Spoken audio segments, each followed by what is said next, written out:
Hello hi अस्सलाम वालेकुम ladies and gentleman, ख़वातीन हज़रात, देवी संजीनो। मेरा नाम है मियां अदनान और मेरे साथ मौजूद है ज़ियाउर रहमान। और आप सब लोगों को एक मरतबा फिर से कहना चाहेंगे खुश आमदीद, आपका स्वागत है ना। हाँ, स्वागत जी मरहबा। चाहे दुनिया की जिस भी कोने से आप देख रहे हैं, हंसती मुस्कुराती सेहत वाली खुशियों वाली लाइफ को एंजॉय कर रहे हो, ये हमारी दुआ है, इसकी हम ख्वाहिश करते हैं, इसकी उम्मीद करते हैं।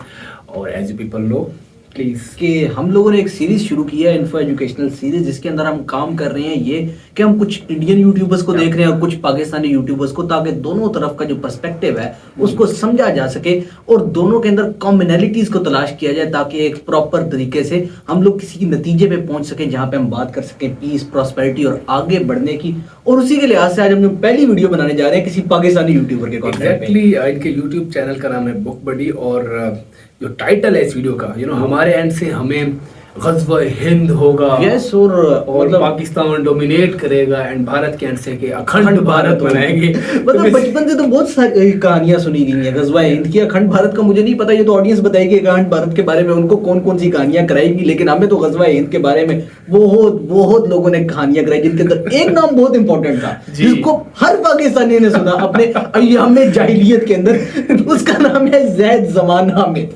उसको बहुत ज्यादा सुना और उसने हम लोगों को इस कदर और क्या कहते हैं, फुद्दू बनाया। हाँ, काटे हम फुद्दू काटा गया।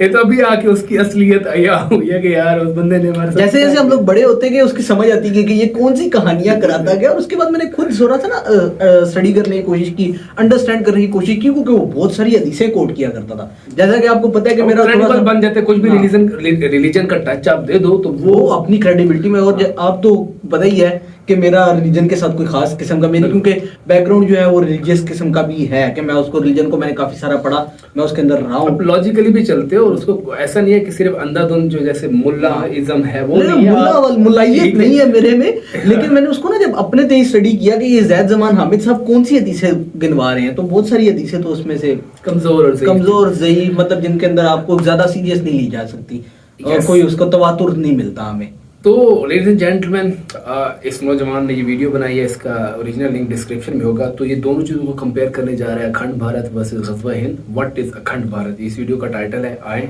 सीखने की कोशिश करते हैं, समझने की कोशिश करते हैं कि बेसिकली ये मामला क्या है, ये मुद्दा क्या है। जी तो लेडीज एंड जेंटलमैन स्टार्ट करते हैं। Please do the honour. Here we गो।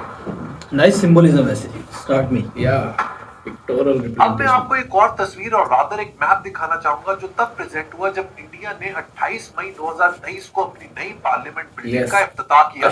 जब इंडिया की मिनिस्ट्री ऑफ एक्सटर्नल अफेयर्स के स्पोक्सपर्सन अरिंदम बख्शी से पूछा गया कि इस मैप का मकसद क्या है, तो उन्होंने कहा कि ये मैप किंग अशोका के जमाने के मौर्यन एम्पायर को डिपिक्ट करता है। सुपरफिशियली शायद ये बात दुरुस्त हो, लेकिन इसके पीछे जो सोच है वो सोच है अखंड भारत की। Okay, very strong background music. और ये बात इंडिया के minister for parliamentary affairs Prahlad Joshi ने अपने ट्वीट में साफ साफ लिख दी। द रिजॉल्व इज क्लियर, अखंड भारत। लेकिन आखिर ये मैप है क्या, और ये जो अखंड भारत का कॉन्सेप्ट है इसका मतलब क्या है? ये बात दोस्तों आप लोगों को समझाने के लिए मुझे आपको तारीख में लेके जाना पड़ेगा। शायद आप लोगों को याद हो, जब मैंने गांधी जी पर वीडियो बनाई थी तो मैंने उनके असैसिन नथुराम गोडसे का जिक्र किया था। नथुराम गोडसे और उसके साथी नारायण आप्टे एक right wing Hindu group RSS के फॉलोअर्स थे, जिन्होंने गांधी को अपने साथियों के साथ मारने का प्लान बनाया। 30 जनवरी 1948 को नथुराम गोडसे ने गांधी को पॉइंट ब्लैंक गोलियां मारकर असैसिनेट कर दिया। गोडसे का ट्रायल हुआ और साथ नारायण आप्टे का भी, और फाइनली दोनों को फांसी की सजा दी गई। जिस दिन गोडसे को फांसी दी जा रही थी, यानी कि 15 नवंबर 1949, तो वो अपने सेल से बाहर निकला और बाहर निकलते ही उसने एक नारा लगाया, अखंड भारत, जिसके जवाब में नारायण आप्टे ने कहा अमर रहे। लेकिन गोडसे और आप्टे की ये सोच अपनी नहीं थी, ये सोच उन्हें दी थी एक और extremist right wing Hindu nationalist Vinayak Damodar Savarkar ने। ओके, सावरकर ये बहुत इंपॉर्टेंट पर्सनालिटी है। शशि थरूर की किताब why I am a Hindu का रिव्यू करते हुए मैंने आपको वीर सावरकर से इंट्रोड्यूस करवाया था। सावरकर ही वो शख्स था जिसने हिंदुत्व के कॉन्सेप्ट को पॉपुलराइज किया, जिसका आज सबसे बड़ा फॉलोअर नरेंद्र मोदी है। सावरकर एडोल्फ हिटलर के फैशिज्म और जर्मन नाटसीज्म से बहुत इंस्पायर्ड था और वो इसी फैशिज्म को इंडिया में राइज करना चाहता था। इसका प्रूफ है उसकी 1937 की स्पीच जिसमें सावरकर ने कहा कि हिंदुस्तान एक होगा, कश्मीर से रामेश्वर तक और सिंध से आसाम तक। इसके अलावा सावरकर का कहना था कि हर वो शख्स जो इंडस दरिया से समंदर तक और हिमालय से नीचे रहता है वो दरअसल हिंदू होली लैंड का हिस्सा है। सावरकर की स्टेटमेंट के रेफरेंस से अगर आप पाकिस्तान, इंडिया, बांग्लादेश, सही है, उस वक्त तो नेपाल, नेशनलिज्म भूटान, का- म्यांमार का मैप देखेंगे तो आपको लेकिन- अखंड भारत यानी कि अनडिवाइडेड इंडिया की पूरी कहानी समझ आ जाएगी। लेकिन आप जो बात कर रहे हो, हिंदू का कह रहे हैं कि वो उसमें- लेकिन fascism की वाला हिस्ट्री concept है ना। हिस्ट्री भी तो है ना कि- फाशिज्म वाला कॉन्सेप्ट है कि आप सिक्योरिटी ना लेके आए। नेशनलिस्ट का एक ऐसा ख्वाब है जिसमें अफगानिस्तान से लेके all the way till Myanmar सिर्फ एक ही जियोपॉलिटिकल एंटिटी है। ये एक ही Okay. हिंदू होली लैंड है और इस लैंड का नाम है हिंदुस्तान। सो अखंड भारत का जो कॉन्सेप्ट है वो ना अफगानिस्तान को मानता है, ना पाकिस्तान को, ना बांग्लादेश को, ना नेपाल को, ना भूटान को और ना म्यांमार को। इसका प्रूफ आपको फॉर्मर आरएसएस चीफ गोलवलकर की इस स्टेटमेंट में मिल जाएगा। उसने कहा था कि Pakistan is an uncertain state and we should try to unite both the countries into one. Pakistan एक गैर यकीनी रियासत है और हमें पाकिस्तान और इंडिया को मिला देना चाहिए। मोरोवर गोलवलकर ने अपनी किताब बंच ऑफ थॉट्स में यह भी क्लेम किया कि अफगानिस्तान और ईरान को भी अखंड भारत का हिस्सा होना चाहिए। सावरकर Okay. और गोलवलकर के ईरान भी? आइडियाज को एक और हिंदू राइट आइडियोलॉग पंडित दीनदयाल उपाध्याय ने मजीद फैलाया। दीनदयाल के मुताबिक India is one nation till the oceans. Kashmir Okay. से लेकर कन्याकुमारी तक भारत एक है। दीनदयाल के मुताबिक अखंड भारत का जो आइडिया है वो तीन वजूहात की वजह से बहुत ज्यादा इंपॉर्टेंट है। पहली ये कि पार्टीशन की वजह से इंडिया को पाकिस्तान से ज्यादा नुकसान हुआ, उसका डिफेंस एक्सपेंडिचर बढ़ गया और इंडस्ट्री की प्रोडक्टिव कैपेसिटी कम हो गई। दूसरी ये कि पार्टीशन की वजह से कुछ सीक्रेट प्रॉपर्टीज पाकिस्तान के पास चली गई, जैसे कि ननकाना साहिब और आर्या समाज की करोड़ों की जायदाद। तीसरी वजह दीनदयाल के मुताबिक ये थी कि पाकिस्तान की वजह से मुसलमान अपनी गोल्डन मुगल एम्पायर के ड्रीम को रिवाइव कर लेंगे। This is the reason why he wanted an undivided India.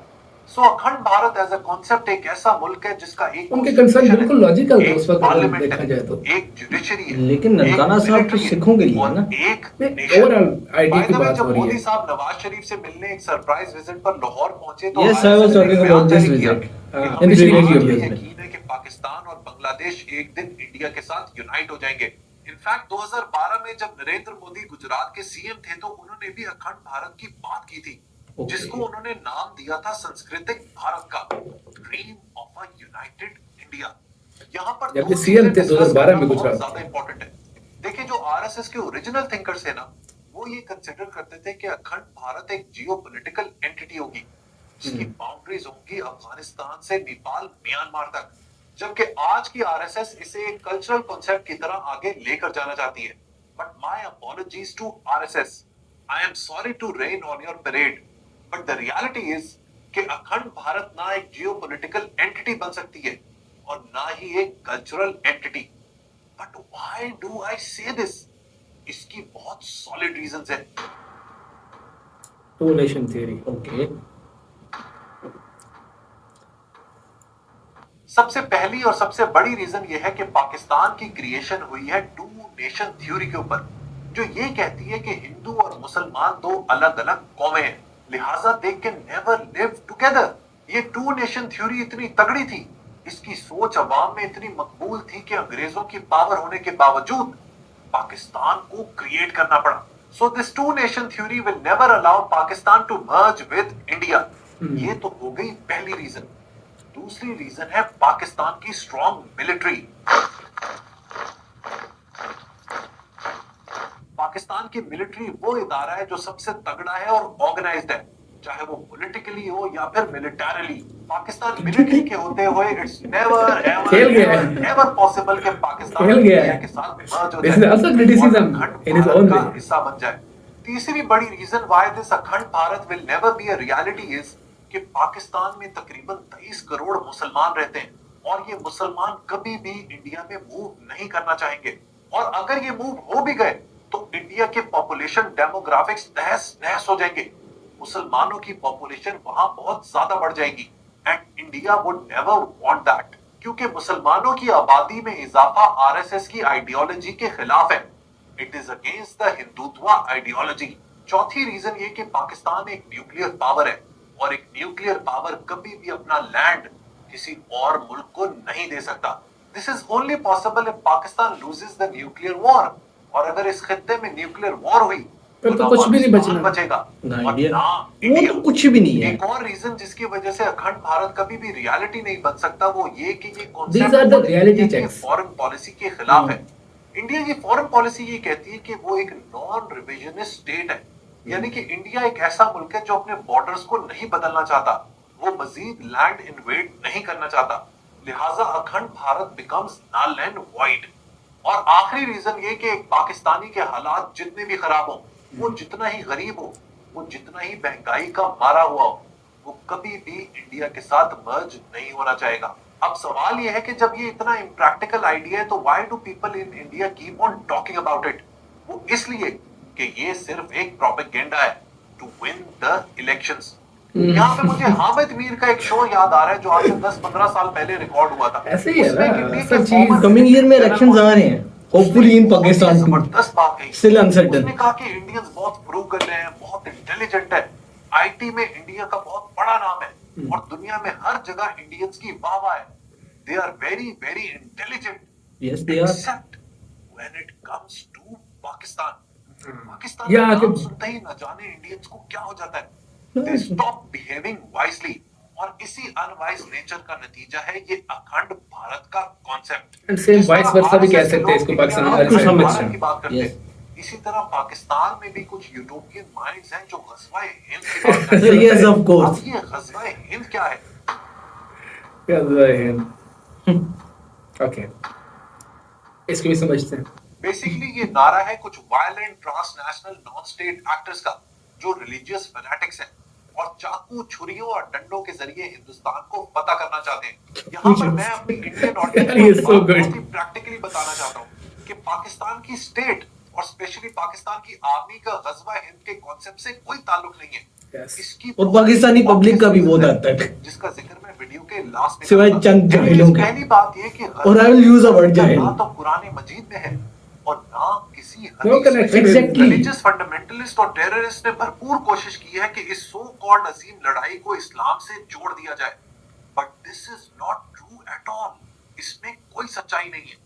यहाँ पर थियोलॉजिकली मैं आप लोगों को एक बात बताता चलूं कि इस्लामिक लिटरेचर के मुताबिक गज़वा सिर्फ उन जगहों को कहा जाता है जिसमें हुजूर पाक सल्लल्लाहु सल्लल्लाहु अलैहि अलैहि वसल्लम ने खुद शिरकत की बेशक या ऐसे। उन जंगों को खुद लीड किया, जिसमें हुजूर पाक ने किसी और जनरल को अपॉइंट किया, उनको सरिया या मार्का कहा जाता है। कुछ मुस्लिम स्कॉलर्स कहते हैं कि गज़वा हिंद के हवाले से कुछ अहादीस को मोहम्मद बिन कासिम के जमाने में फैब्रिकेट किया गया, इसीलिए शायद बनु उमैया के दौर में बहुत फैब्रिकेशन हुई है। It's just a tool to mislead young minds. Ghazwa Hind सिर्फ मासूम लोगों को टेररिस्ट बनाने का एक जरिया है। It has nothing to do with the state of Pakistan and the people of Pakistan. इसकी बहुत ही सॉलिड लॉजिकल रीजंस हैं। पहली तो ये कि इंडिया पाकिस्तान से तकरीबन 4 गुना बड़ा मुल्क है। So India of course is more powerful than Pakistan. Again, उसकी again, military reality power checks. Pakistan Yes. से कई गुना ज्यादा है। कोई बेवकूफ ही होगा जो अपने से 4 गुना मुल्क बड़े पर कब्जा करना चाहेगा। This is never possible. दूसरी रीजन ये है Foolish. कि पाकिस्तान के इकोनॉमिक कंडीशंस ऐसे नहीं है कि पाकिस्तान किसी भी जंग को अफोर्ड कर सके। वी हैव हार्डली जंग? Survived a default. पाकिस्तान में लोगों हम के पास survival के लाले हैं। पैसे नहीं है। How can they afford to fight a war? तीसरी बात ये कि एक आम कॉमन पाकिस्तानी का इस कॉन्सेप्ट गज़वा हिंद में कोई इंटरेस्ट नहीं है। वो सारी Exactly, common Yes. public, we are common public, we are not interested. He spends his entire life in making both ends meet. लिहाजा this concept is futile and meaningless. और आखिरी रीजन मैं ऑलरेडी आपको explain कर चुका हूँ। याद रखें पाकिस्तान एक न्यूक्लियर पावर है और ये जो एटॉमिक बॉम्ब्स है ना, ये यूज करने के लिए नहीं होते, ये सिर्फ Threat. डिटरेंट होते हैं। Exactly. ताकि दूसरे मुल्कों को बताया जा सके कि अगर तुम लोग हम पर हावी हुए तो हम लोग इन हथियारों का इस्तेमाल कर सकते हैं। And if this ever happens, then both of the countries will not survive and Pakistan will never want that. So conclusion हमारा ये है कि ना गज़वा हिंद पॉसिबल है और ना अखंड भारत, लेकिन पाकिस्तान और इंडिया के दरमियान कुछ और बेहतरीन चीजें पॉसिबल हैं। जिसमें Okay. नंबर 1 है collaboration and cooperation. Yes. Trade करो भाई। फ्रेंडली और कोऑर्डिनेट इतना बड़ा border है। करें। ये इन दोनों मुल्क के करोड़ों लोगों के फेवर में जाएगा। दूसरी चीज जो इन दोनों मुल्कों में पॉसिबल है वो है ट्रेड।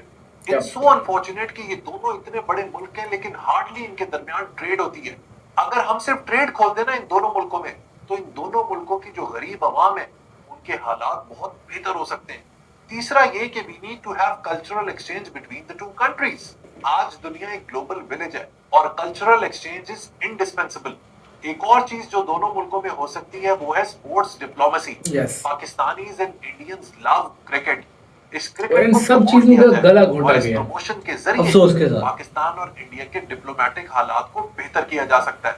इसके अलावा दोनों मुल्कों को अपने लोगों के ऊपर इन्वेस्ट करने की जरूरत है। We should share our human resource ताकि दोनों मुल्कों में ह्यूमन कैपिटल डेवलप हो, टेक्नोलॉजी का ट्रांसफर हो और हम लोग मिलके नई नई इजादात कर सकें। एक और काम जिसके अंदर पाकिस्तान और इंडिया मिलके काम कर सकते हैं वो है गुर्बत का खात्मा। जितनी पाकिस्तान में पॉवर्टी है उतनी ही इंडिया में है। लिहाजा इन दोनों मुल्कों को अपने गरीब लोगों के लिए काम करना चाहिए और मिलके काम करना चाहिए। Moreover, both the countries can work on big infrastructure projects जैसे कि creation of road network, power and dams. सबसे इंपॉर्टेंट बात यह कि अगर हमारे ताल्लुकात अच्छे होंगे तो हम लोग अपनी मिलिट्री के ऊपर कम स्पेंड करेंगे। पाकिस्तान Please. अपने बजट का तकरीबन 15 से 16% मिलिट्री के ऊपर खर्च करता है, which is huge. Similarly India का भी मिलिट्री एक्सपेंडिचर बहुत ज्यादा है। अगर हम अपने हालात बेहतर करेंगे तो our military expenditure will slow down और वहां से जो पैसे बचेंगे वो हम अपनी गरीब आवाम को दे सकेंगे। और आखिर में ये कि we need to have more people to people contact. हम लोग आपस में ट्रैवल करना शुरू करें। इंडियंस पाकिस्तान आए, पाकिस्तान को देखें। Similarly Pakistani should go to India. Both are absolutely एक real interaction हो ना। जब जापान और कोरिया आपस में कोऑर्डिनेटली रह सकते हैं, जब यूरोपियंस इतनी जंगें लड़ने के बाद एक दूसरे से फ्रेंडली हो सकते हैं, then why can't India and Pakistan do this? It's high time कि अखंड भारत और गजवा हिंद जैसे फ्रिवलस और यूटोपियन कॉन्सेप्ट से निकलकर हम लोग दोनों मुल्कों की आवाम का सोचें, so that both the countries can prosper. मेरी बातों के बारे में जरूर सोचिएगा, जज्बात से नहीं, दिमाग से। वीडियो पसंद आई हो तो लाइक बटन जरूर प्रेस कीजिएगा। Until next time, goodbye. यार हमने कहा था ना लेडीज एंड जेंटलमैन आपको कि हम पाकिस्तानी यूट्यूबर्स भी जो अच्छा कंटेंट बना रहे हैं, जिनका मकसद जो है वो जोड़ना है, प्रॉब्लम्स को डिस्कस करना है और उसका सोल्यूशन बताना है, और जो पॉलिटिशियन जो प्रोपेगेंडा फैलाया हुआ जो पॉलिटिशियंस हैं उनको रद्द करना है। तो ये नौजवान बुक बड़ी है, आपने इनके चैनल को भी जरूर सब्सक्राइब करना है। और किस खूबसूरती के साथ अखंड भारत और गजवा हिंद को इन्होंने मतलब एक तरह ना उड़ा के रख दिए दोनों कॉन्सेप्ट्स को। मतलब इम्पॉसिबल किस्म के दो कॉन्सेप्ट्स हैं। अखंड भारत में बात करो, India, Pakistan, Iran, Afghanistan, Nepal, Myanmar, Bangladesh, politics है। आम और लोगों फिर को, गजवा हिंद। आम लोगों की जो फहम है ना उसके साथ खेला जाता है। रिडिकुलस, मतलब ये बिल्कुल रिडिकुलस किस्म के कॉन्सेप्ट्स हैं दोनों। तो ये ना उसको समझने की जरूरत है। और गाय लाइक ही अच्छा, मैं ना यहाँ पे एक बात ऐड करना चाहूंगा, sorry to cut you. Yeah, please. हम लोग बहुत बड़ी पॉपुलेशन है, पाकिस्तान और इंडिया दुनिया का, लेकिन हम लोगों को ना नेशनलिज्म और शौनिज्म का फर्क नहीं पता। नेशनलिज्म जरूर रखनी चाहिए। मैं पाकिस्तानी हूँ, मुझे अपने पाकिस्तानी होने पे फख्र होना चाहिए, ईमान का हिस्सा और होना चाहिए। है भी, फख्र है तमाम तर मसाइल के बावजूद। आप इंडियन हैं, आप किसी भी मुल्क से हैं, आपको अपने मुल्क पे फख्र होना चाहिए, मान होना चाहिए। लेकिन शौनिज्म ये होता है कि अगर मैं अपने मुल्क पे फख्र करूं तो मैं दूसरे मुल्क से नफरत करने लग जाऊं, दूसरी कौमियत से नफरत करने लग जाऊं। तो शौनिज्म में पढ़ने के बजाय नेशनलिज्म की हद तक अगर हम रहें दोनों ही मुल्क तो बहुत अच्छा होगा। क्योंकि ना हम लोग ऐसे हैं कि 1.25 अरब को खा पी जाएं, और ना 1.25 अरब ऐसे हैं कि वो यहाँ पे आगे 23-24 करोड़ 25 करोड़ को खा जाए। इतना ईजी नहीं है ये कहने को बहुत आसान है, मतलब यार आप कह दो, लेकिन वी आर लाइक बहुत बड़ी बड़ी पॉपुलेशन, ऐसे नहीं हो सकता क्या? मतलब आप आएंगे और हो जाएगा, खत्म हो जाएगा। ये सिर्फ मतलब चुनाव है क्या वाली बात हो जाती है ना। आप इलेक्शन जीतने के लिए इस तरह के रिडिकुलस किस्म के कॉन्सेप्ट्स छोड़ते हैं, शुक्ले फेंकते हैं आवाम में, आवाम को इश्तिहाल दिलाते हैं और उसके बाद अपना फायदा गेन करते हैं। बहुत अच्छे तरीके से उन्होंने एक्सप्लेन किया और बड़ा मजा आया। और खास लेकिन एक चीज है कि इनका बैकग्राउंड म्यूजिक बड़ा खतरनाक नोयत का था। और On a lighter note. Obviously दोनों तरफ से अखंड भारत और गजवा हिंद को जब भी रिप्रेजेंट किया जाता है तो वो ऐसे तो पॉसिबल नजर नहीं आते ना। उनके पीछे आप कोई ना कोई वॉर या इस तरह के एग्रेसिव हो, तो वो सब वाले से उन्होंने यूज किया। एंड कितना कंपोज्ड होके और नॉर्मली और बड़ा पुरसुकून अंदाज में। कितनी आर्किटेक्चरल अप्रोच की वीडियो थी, मतलब इतनी उसकी साख्त कैसे थी, किस तरह से इशू को एक्सप्लेन किया, दोनों इश्यूज को, फिर उनकी रियलिटी चेक बताया कि भाई अक्ल के अंधो हाँ, ये नहीं हो सकता, ठीक है, फिर बताया अच्छा क्या हो सकती है और उससे क्या बेहतरी, और जो हो सकती है वो कितनी खूबसूरत बात है। मतलब इस टाइम पे ना मैं अपने इंडियन दोस्तों को बताता चलूं कि यहाँ पे मसला ये है कि इंडिया का जो बहुत बड़ी इन्वेस्टमेंट है वो अफगानिस्तान में भी है। इंडिया ने बहुत सारी इन्वेस्टमेंट की है। अब इंडिया जो रूट इख्तियार कर रहा है, कितना लंबा रूट है, अगर यहाँ पे वाघा खुला हो, इजी एक्सेस हो, हमें भी फायदा आपका भी फायदा, मतलब ट्रेड और रूट्स और इस तरह कल्चरल एक्सचेंज वाली बात उन्होंने बहुत बेहतरीन की। और जो रोड मैप वाला सीन है, जहाँ सेंट्रल एशिया अफगानिस्तान के थ्रू थोड़ा सा एरिया है, पाकिस्तान, इंडिया और हम यूरोप तक, वो 14 किलोमीटर की जो पट्टी है दरमियान में, जो आपको सेंट्रल एशियन कंट्रीज से जोड़ती है। सेंट्रल एशियन कंट्रीज भरे पड़े हैं, इनरिच है रिसोर्सेज थे, तो इस तरह के। लेकिन ये है कि कुछ अवामिल ऐसे हैं, कुछ फैक्टर, कुछ कैरेक्टर्स ऐसे मतलब होते हैं जो आपने नफरत की बुनियाद पे आपने इलेक्शन जीतने हैं, और नफरत की बुनियाद पर वही, जिस तरह वेपन इंडस्ट्री की बात हुई ना, the world will never want कि पाकिस्तान और इंडिया यूनाइट हो, क्योंकि दुनिया का असला बिकता है। आप एक बार रिसर्च करके देखें, मैं भी करूंगा, मुझे जरूर बताइएगा, सबसे ज्यादा आयरन प्रोड्यूस किस मुल्कों में होता है, लोहा निकल कहां से रहा है, जिनके मुल्कों से लोहा निकलता है उनका लोहा बिकता है, फिर लोहा बिकता है तो असला बनता है, फिर असला चलाने वाले भी चाहिए। असला चलाने वाले कौन लोग, अगर हम लोग लड़ते रहेंगे तो उनका तो असला बिकना बंद हो जाएगा। ये पहले बात हो चुकी है कि अगर हमने लड़ाई बंद की तो असला लड़ते रहेंगे तो फिर उनका बिकता रहेगा ऑब्वियसली। अगर हम लोग लड़ना बंद कर दें उनका असला बिकना बंद हो जाएगा। इसलिए तो ये वर्ल्ड फैक्टर्स भी इन्वॉल्व हैं, और जरूरी नहीं है कि हम लोगों ने उनका पेट भरना है। उन्होंने दुनिया को बहुत एक्सप्लॉइट कर लिया है, ये वेस्टर्न कंट्रीज ने, यूरोपियंस ने, चाइनीज ने, रशियंस ने असला बेच के, अमेरिकन ने असला बेच के दुनिया लड़वा दी है। इट्स टाइम के brown skin did something amazing, लेकिन ये नहीं कि हम असला बनाना शुरू कर दें, we have to do something better. और जिस तरह की इंडिया टेक्नोलॉजी में हमसे बहुत आगे जा रहा है, तो टेक्नोलॉजिकल एक्सचेंज से पाकिस्तान का बहुत फायदा उठा सकता है। तो हमारे सियासतदानों को, हमारे लीडर्स को, हमारी मिलिट्री लीडरशिप को जरूर बैठ के इस बारे में सोचना पड़ेगा। और आई एम रियली होपिंग के 2025 में इंडियन टीम पाकिस्तान आए, क्योंकि जिस तरह की बातें आ रही हैं, अच्छा अभी से नहीं महसूस हो रहा कि चैंपियन ट्रॉफी के लिए इंडिया पाकिस्तान जरूर है। हम लोग तो ये होपफुल हैं कि हम यहाँ से हमसे कुछ ही किलोमीटर दूर कजाफी स्टेडियम है, और मैं वहां पे इंडियन प्लेयर्स को खेलता देखना चाहता हूँ, और मैं जरूर जाऊंगा। एंड पाकिस्तान उस वक्त तक अपने पॉलिटिकल जितनी भी सिचुएशन है उनको भी नॉर्मल मसाइल हमारे होंगे तो आएंगे ना।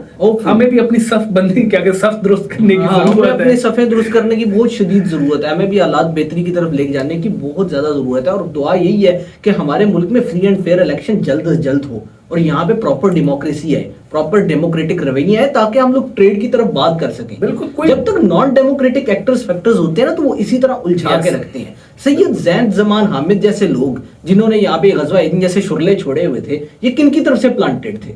ये कोई ढकी छुपी बात तो नहीं है कि कहां से आ रहे थे, उनको कौन फीड इन कर रहा है, जिससे इस तरह के मामला आते हैं।